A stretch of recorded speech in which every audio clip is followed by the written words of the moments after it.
Maruša in Anže. To sva midva. Hitrejša od Spektruma. Ja, exactly. Dober dan. Dober dan vsem vam in tebi, Anže. Živijo, Maruša. 20. epizoda aktualne sezone se bo priklopila na vse mogoče kable, ki jih je, kot veste, kljub vsemu tehnološko naprednim in brežičnim napravam še vedno preveč. Anže, če preračunava, koliko naprav imaš, koliko kablov posledično?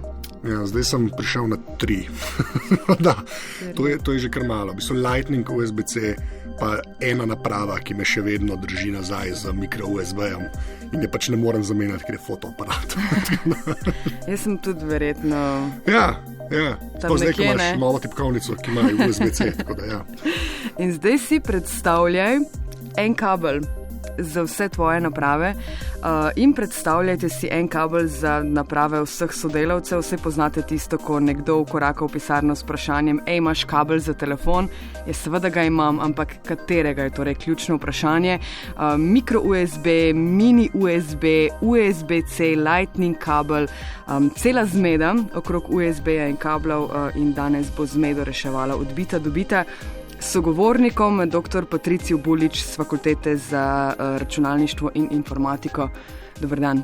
Dober dan. Znova v odbiti dobita, dobrodošel. Koliko kablov imaš po stanovanju? Po stanovanju sigurno več kot 4, ampak uporabljam pa 4, v pisarni še kakšnega več. Okay. 4 USB-C za prenosnik, mikro USB za tablico, Lightning za telefon, pa še enega za uro. Okay. Ki ni noben od teh 3. Točno, jaz sem tega pozabila. Potem pa še v službi oziroma med delom še kakšen star B-tip USB-ja. Ja. Za kakšne naprave, veliko kablov. Ja. Nismo še v tej prihodnosti, ki nam jo obljubljajo. Ne. Preden načnemo to zmedeno debato, še glas ljudstva. Na Twitterju sva o kablih in izkušnjah govorila z Domnom, Ragnarjem in Gregorjem. Živijo, moje ime je Domen in že več kot 1 leto nisem priključil telefona na polnilec. Po stanovanju imam vgrajenih več indukcijskih ploščic, kamor odložim napravo, ko je ne potrebujem. Eno imam montirano tudi v avtu. Tako polnim več telefonov, slušalke, seveda brezžične in pametno uro. Edina naprava, ki jo še polnim na kabel, je iPad. Pa laptop. Ko se enkrat navadiš na wireless, tudi nedopustno vzameš niti enega kabla. Vse, kar rabim, sta micro USB za starejše zadeve in USB-C za novejše, kot so laptop in novi telefoni. Mikro USB za tablico, pa prenosni zvočnik in GPS ura, mini USB za digitalni fotoaparat in Lightning kabel za telefone in iPada. Kaj te vem, kablov je malo preveč. Nova epizoda Odbita dobita. Zdaj, začnimo z USB-jem kot takim, kot standardom, ne, ki je, tisti, ki se tega spomnimo, jaz sem glih toliko star, da se dejansko tega še spomnim, kar zamenjal ene par kablov, ki so bili prej na računalnikih. Ne, pa se mi zdi, da USB, mogoče predvsem zaradi USB ključkov, je ta najbolj poznana stvar tehnološka, ki jo vsak uporabnik nekih naprav zna, ne, poveda, da ja, to je pa USB. Ne. Sam dajmo to zgodovino, kaj je v bistvu USB je, pa kaj je naredil takrat, ko se je pojavil na sceni. Torej, kaj to je moglo biti nekje sredi 90-ih let prejšnjega stoletja, ne? Smo imeli veliko priključkov, veliko kablov za tipkovnico, za miš, je bilo PS2 recimo, ne? Potem smo imeli paralelni port za kakšen tiskalnik, SCSI port za kakšen zunanji CD, ne? Veliko tega je bilo, poseben port za joystick. Ja. In potem so rekli, dajmo vse zamenjati z enim. In potem so rekli, dajmo narediti univerzalen serijski port, ki bo zamenjal vse to, kar sem prej naštel, pa še kaj več. No, to je bilo, smo rekli, druga polovica 90-ih, takrat se je začel USB. Potem je počasi napredoval, naprej šlo na USB 2.0 pola, 2001, to je, recimo. Windows XP, v bistvu. Kadar govorimo o USB-ju, govorimo o 3 stvareh. O prenosnem protokolu, ki določa, kako se prenašajo podatki, kako naprave med sabo komunicirajo, kako se predstavljajo ti podatki z nekimi napetostmi na linijah.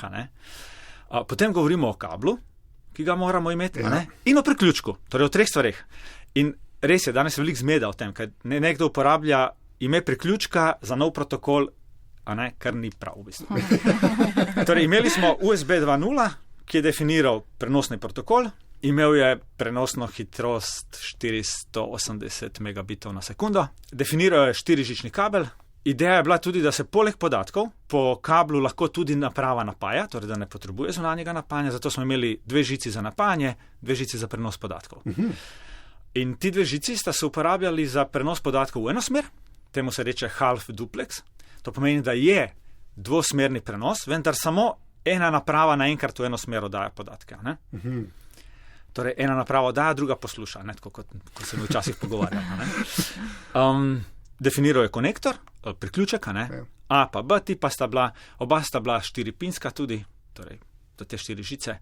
No, na to se je 2010 pojavil USB 3.0, ki nima nobene zveze z USB 2.0. Torej, redefinirali so komplet vse, torej tudi prenosni protokol, ni bil več, a smem povedati, v ničemer podoben prejšnjemu. Ta prenosni protokol je bil definiran z namenom, da se povečajo hitrosti. Zaradi novega prenosnega protokola so morali definirati nov kabel, postaviti nov kabel in nov priključek. In ta nov prenosni protokol je sedaj potreboval 4 žice za prenos podatkov, 2 za v eno smer, 2 za v drugo smer in lahko so se podatki zdaj prenašali v obe smeri hkrati. Zato sem mu reklo full duplex. Te 4 žice, tem 4 žicam se reče lane, ne vem, kako bi to prevedel. Ja, steza, prometni pas. Omogočal je prenosne hitrosti 10-krat više kot prej, torej 5 megabitov na sekundo. In torej, kot sem povedal, nov kabel, nov priključek. Če smo imeli prej 4-žični kabel in 4-pinski priključek, imamo sedaj 9-žični kabel, 9-pinski priključek. In priključka sta navzven ostala enaka kot prej, torej imeli smo tip A, tip B, navzven samo sta ostala enaka kot prej. Če si pa pogledal noter v priključek, si videl pač en tak mali moder kvadratek in dodane 4 priključka noter. Sploh ta modra barva je ponavadi oznanjala to, da je šlo za USB 3. Tako. In torej imeli smo isti 2 žici za prenos podatkov kot pri 2.0, plus 4 nove žice za 3.0. Teoretično bi lahko prenašali oboje hkrati, vendar je standard zahteval, da se prenaša ali 3.0 ali 2.0. In vedno je poskušala naprava, če je podpirala 3.0, najprej probala komunicirati po novem standardu, če ni ratalo, je šla navzdol, na 2.0. Ja. Zdaj, USB-C je to, lahko rečemo, 3. generacije, o katerem se zdaj pogovarjamo. USB-C je priključek in kabel. Ja. No, USB 3.0 kot standard se tudi z leti razvijal. In 3 leta po uvedbi so ga malo popravili, tako da so dobili podvojeno hitrost. Če unemu prvemu rečemo 3.0, so temu rekli 3.1. Ja. Potem spet nekako po 3 letih so postavili 3.2, definirali 3.2, ki ne spreminja protokola, ostaja 10 megabitni protokol, vendar so dodali še en lane. Rekli so, dajmo prenašati po 2 stezah in tako so podvojili hitrost. In zato se je pojavil USB-C, to je nov priključek in nov kabel. USB-C obljublja, da lahko nadomestiš vse ostale standarde, zakaj to dvojki prej ni uspelo? Vse ostale standarde? No, vse saj kable, če tako rečemo. Počasi bomo prišli do tega. Pri tem USB 3.2, če mu rečemo, imamo torej 20 megabitov na sekundo. Teh 20 megabitov na sekundo je že taka prenosna hitrost, ki bi lahko omogočila priključitev dodatnih naprav na nov USB, torej hitrejših naprav. Ne samo USB ključi in miške in tipkovnice. Ne samo to, kar smo imeli prej, ampak celo recimo monitorje ali pa zunanje grafične kartice, torej veliko hitrejših naprav. No in smo rekli, da ta zadnja generacija USB-ja potrebuje USB-C priključek in USB-C kabel, torej 24-pinski kabel, 24-pinski priključek v primerjavi s starimi, ki so bili 9-pinski. Torej uporablja 2 lejna, noter so dodali še en kup komunikacijskih žic za dodatna pogajanja, ki se jih lahko uporablja, kot bomo verjetno pol govorili, in za power delivery in za kaj drugo. No in istočasno so pri Intelu začeli razvijati še hitrejši protokol. Torej, teh 20 megabitov sekundo nekako še ni dovoljeval, recimo, da bi priključili monitor, 4K monitor gor. Čeprav se je že nakazovalo, da bi pa lahko zelo hitro napravili, ali pa, ne vem, mogoče monitor v 1080 rezolucija. Pri Intelu so rekli, hočemo še hitrejšega in so rekli takole, v računalniškem sistemu že imamo serijska vodila. Pa glavno vodilo za priključevanje vseh naprav je itak serijsko, se mu reklo PCI Express. Bazira tudi na lejnih. Torej, en lane so spet te 4 žice. In pol na drugi strani imamo USB-C, ki ima tudi to filozofijo pri prenosu podatkov, torej na tem fizičnem nivoju, uporablja lane in so rekli, dajmo ven iz računalnika pripeljati ta PCI Express, ki je v bistvu prav tako serijski protokol, uporablja 4 žice za en lane. Enako so imeli znotraj še en tak serijski protokol za grafiko, DisplayPort. In so rekli, dajmo to dvoje spraviti v en protokol in omogočiti zunanjim napravam, da komunicirajo praktično po teh internih protokolih, ki so že itak noter v računalniku, ki so dovolj hitri. In so dejansko predstavili tisto, kar je bilo ponovadi vse v računalniku. Tako so spravili ven na USB-C priključek. In ima zraven eno strelo, če prav razumem. Tako, zato ker so temu novemu protokolu, ki nima nobene veze z USB-jem, protokolom, so rekli Thunderbolt. Ja. Problem pri Thunderboltu je ta, da je bil lastniški protokol od Intla in kdorkoli ga je želel uporabljati, torej kdorkoli je želel dodati napravo, ki podpira Thunderbolt in priključek Thunderbolt v računalnik, je moral kar zajeten kupček denarja plačati Intlu, zato smo ga do sedaj najdli samo pri recimo dražjih računalnikih ali pa dražjih prenosnikih. Ja. Ni bil samo Intel, nekako Intel je to v sodelovanju z Appleom delal. Zato je tudi Apple šel na prenosnikih, se mi zdi, da prvi res na to, da ima prenosnik Thunderbolt porte, pač priključke, to je to, gor lahko preklopiš potem monitorje, zunanje grafične in vse ostalo. Thunderbolt priključek omogoča 2-krat više hitrosti prenosne kot USB 3.2 oziroma generacija 2x2, torej 40 megabitov na sekundo, kar zadošča celo, recimo, da bi lahko istočasno priključili 2 4K monitorja gor s frekvenco osveževanja 60 Hz. Ja. In to je znanstvena fantastika za čas včasih, ko smo vsak monitor preklopili s svojim kablom, s svojim portom, s svojim priključkom. Ker je šlo vse tukaj pa dobesedno monitor priklopiš v računalnik preko istega vtiča, izgleda isto kot miško. Izgleda isto, ja. Kot vse ostalo. Samo navzven izgleda isto, ampak prenosni protokol je popolnoma drugačen. Intel je z leti spoznal ali pa so prišli pač do ideje, da bi Thunderbolt probali dati v čim večje število naprav. Zakaj ga ni bilo, smo povedali denar. Točno to. In zato so se odločili 2019, da bojo odprli specifikacije protokola Thunderbolt, da ga bojo ponudili ostalim, in so ga, če se ne motim, je to bil 4. marec 2019, prostovoljno dali, torej organizaciji, ki standardizira USB. Ja. No, in to je bil tudi povod, v bistvu, za to dajo. Ker dokler se to ni zgodilo, je bilo o teh rečeh v bistvu dosti brezpredmetno govoriti, ker je pač to bilo od Intela stvar. Tudi zelo malo proizvajalcev se je odločali, da bojo plačali ta denar in dajali Thunderbolt na svoje naprave. Mislim, z izjemo Appla, mogoče res ta najdražji modeli ostali. Recimo, tako čez palec, je Thunderbolt priključek podražil en prenosnik za cirka 200-300 evrov. Ja, in je bilo to, tudi vse te naprave, ki so se priklapljale preko Thunderbolta, so bile noro drage, zaradi tega, ker je bila ta marža oziroma ta licenčni denar, ki ga je bilo treba Intelu dati, res visok. No in kje smo zdaj? Torej imamo navzven isti priključek, USB-C mu rečemo. Samo to, da si poslušalci predstavljajo, to je ta, ki ga lahko vklopiš, ne glede na to, kako je orientiran kabel. Tako, obrnljiv, Ja. In imamo torej isti priključek za 2 različna protokola, popolnoma 2 različna protokola prenosov, USB 3.2 in Thunderbolt. To imamo zdaj. Ja. Marsikoga to mogoče moti, ker vidi isti priključek, pa misli, da mu bojo vse naprave na tem priključku delale, ne glede na to, a komunicirajo po USB 3.2 ali po Thunderboltu. Velikokrat to ni res. Recimo, Thunderbolt priključek in Thunderbolt naprave omogočajo tudi prenos po 3.2. Torej, vedno skušajo po Thunderboltu, če jim ne rata, grejo na 3.2.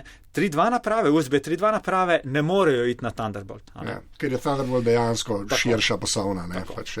No in s tem, ko so odprli Thunderbolt, so pri USB forumu objavili, torej to je bilo letos avgusta, da bojo specificirali oziroma postavili nov protokol, ki so mu zaenkrat rekli, da bo to USB 4.0 in ki bo dejansko uporabljal Thunderbolt. Ja. Tukaj naj bi se te dve reki končno združili in zdaj se nam obljublja ta. No in zdaj smo prišli do tega, kar je Maruša prej vprašala, ali bo sedaj ta USB-C priključek in kabel nadomestil vse.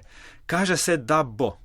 Zdaj res lahko nadomesti marsikaj in vse naprave, ki so podpirale USB protokole, kajti USB 4.0 Torej, napovedali so, da bo združljiv z vsemi starimi protokoli in s Thunderboltom.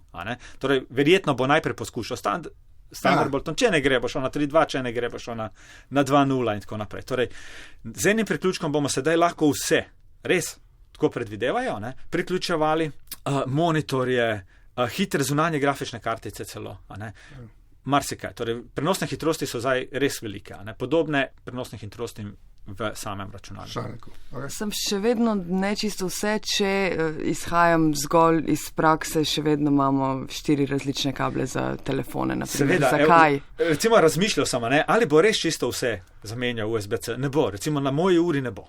Ja. Ali pa na podobnih urah. Če gre za recimo športno uro, ki jo uporabljaš lahko v vseh pogojih, med plavanjem, med dežjem, ne moreš imeti luknjice noter. Torej tam ne bo USB-C-ja takega priključka, kot ga poznamo. Zato se ta podjetja potem vedno odločajo za neke svoje različice, tako kot ima Maruša na Appleovi uri, tisti magnetni. Tako. Zaradi tega, ker... Zdi se, da bo Apple tudi vedno in povsod zgodba zase. Lepo me spomnila na Lightninga. Ja. Kaj Lightning? Lightning ni nič drugega kot USB 3.0 ta prve generacije, recimo. Zakaj so ga dali? Klasična Appleova fora, imejmo nekaj svojega, kar je različno od drugih. Ja. Čeprav se tudi zdaj tudi pri Apple premika, iPad Apple je zdaj pri novih napravah dajo USB-C. USB-C, tako da je neko upanje, da mogoče, se bomo prišli do skupne točke. Bova enkrat jaz in Maruša z istim kablom lahko poln na telefon.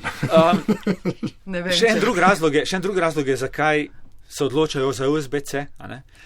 To je zato, ker je USB forum uspel s specifikacijo novega kabla in novega priključka USB-C dodati noter še eno idejo, ki so ji rekli Power Delivery. Ja. In zaenkrat omogoča samo ta priključek, zato se verjetno proizvajalci odločajo tudi za njega. Ja, in ta Power Delivery je pa dejansko zelo, ne bom rekel močno, ampak vsaj hitrejše polnjenje preko kabla. Power Delivery ni samo hitrejše polnjenje, marsikaj. Power Delivery je dobesedno tako, kot pravi ime, torej razdeljevanje moči. Če smo nekoč imeli eno napravo, ki je služila kot napajalnik in eno napravo, ki je prejemala to energijo in se preko te druge naprave polnila, Power Delivery sedaj to ukinja in lahko dovoljuje, da vsaka naprava oddaja in sprejema energijo. In zdaj smo prišli dejansko do situacije, kjer lahko neka naprava, ki je načeloma namenjena samo temu, da bo sprejemala elektriko, po domače, dejansko lahko polni in pol imaš te videe, ko mislim, da ljudje z Nintendo Switchi polnijo svoje telefone, ker je pač USB-C Power Delivery. Mislim, marsikaj je sedaj predvideno. Lahko bo monitor polnil prenosnik, lahko bo prenosnik naprej polnil neke druge naprave. Saj že imamo, pri novih prenosnikih Appleovih, lahko polniš, porazdeljuješ to moč, torej po drugih napravah. To že spet umika neke kable, ki so prej morali obstajati. Seveda, to je ideja Power Deliveryja, torej da zunanje naprave nimajo več svojih napajalnih kablov, razen tiste naprave, ki potrebujejo res veliko moč. Zdaj še nekaj za večjo zmedo se je seveda umešala politika. Evropski parlament je izglasoval resolucijo, ki pravi, da bi imeli enotni polnilec, priključek v Evropski uniji. Je to pametno? Mislim, lahko politika določa te stvari. Je to sploh mogoče? Okay, ne bom govoril o politiki, ampak govorim bo z tehničnega vidika. Z tehničnega vidika je super, da imamo samo en kabel, en priključek, en tip polnilca, ki podpira Power Delivery in na ta način omogoča polnjenje različnih naprav. Z tehničnega vidika. Verjetno tudi z ekonomskega vidika potrošnikov. Ja, to je zelo pomembno. Ne ponudnikov. Ja. A je politično pametno, pač te ne odloča. Tudi bi sam še to vprašanje mogoče dodal. Tudi Evropska unija, zdaj to, kar sem jaz bral, se ne vejo čisto, ali govorijo o priključku ali o polnilcu. Ker dokler govorijo o polnilcu, da bi bil standard, je to meni kar velika neumnost. Pač vsak ima svojo tisto škatlico, ki jo vklopiš v vtičnico. Zdaj fino pa je, da mogoče potem kabel, ki pa gre v napravo, da je pa tam priključek standardiziran. No, v tem primeru bi morala biti oba. In polnilec in kabel, seveda. In polnilec ne samo, bi rekel, v fizični obliki, kak mora biti standardiziran, ampak tudi v tem, kakšen protokol podpira. Torej, verjetno je smiselno, da podpira Power Delivery. Zdaj, to je tisto, kar me pri politiki vedno skrbi. Nekaj bojo definirali, ker bojo drugi najdli luknjo, ker niso bili dovolj. Ja. Pa še ta pas se mi zdi, da je vedno potem tukaj prisotna, ne, da ko se enkrat določi nek standard, tako bolj z dekretom, ne, se potem na te reči kar pozabi, pa vmes mogoče kakšna tehnologija ta standard res prehiti po levi ali pa po desni. Ne. Tudi cenovno lahko. Tudi cenovno, ne, moramo pa zaradi nekega zakona ostajati. Tako in za potrošnike je spet slabo. Slabo, ja, tako da. Ja. Za konec napovejmo, kdaj bomo imeli enoten polnilec za vse naše naprave, ali pa bomo to fazo preskočili, ker bodo vsi in vse brežični. Kaj pravite? Ne, jaz to brezstično polnjenje sicer zelo spoštujem, ker je zelo priročno. Ne. Ampak sploh po tem, kar sem danes slišal, pa moram reči, da se zdaj malo bolj veselim tega USB 4.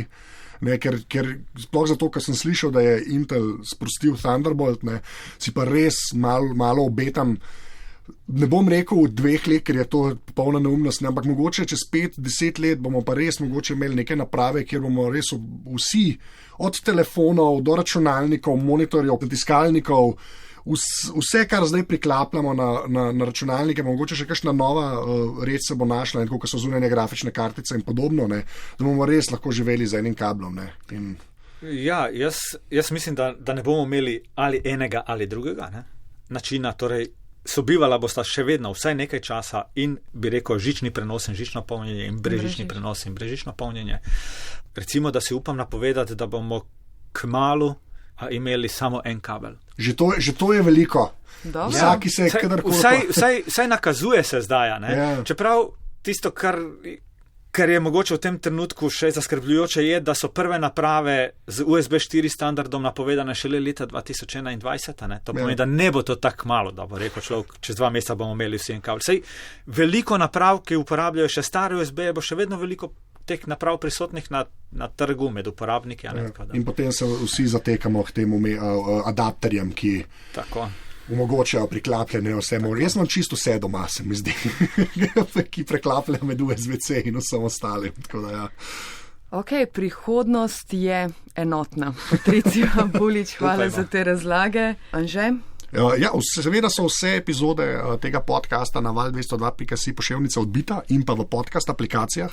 Hvala vsem, ki nam dajete ocene v Apple Podcasts.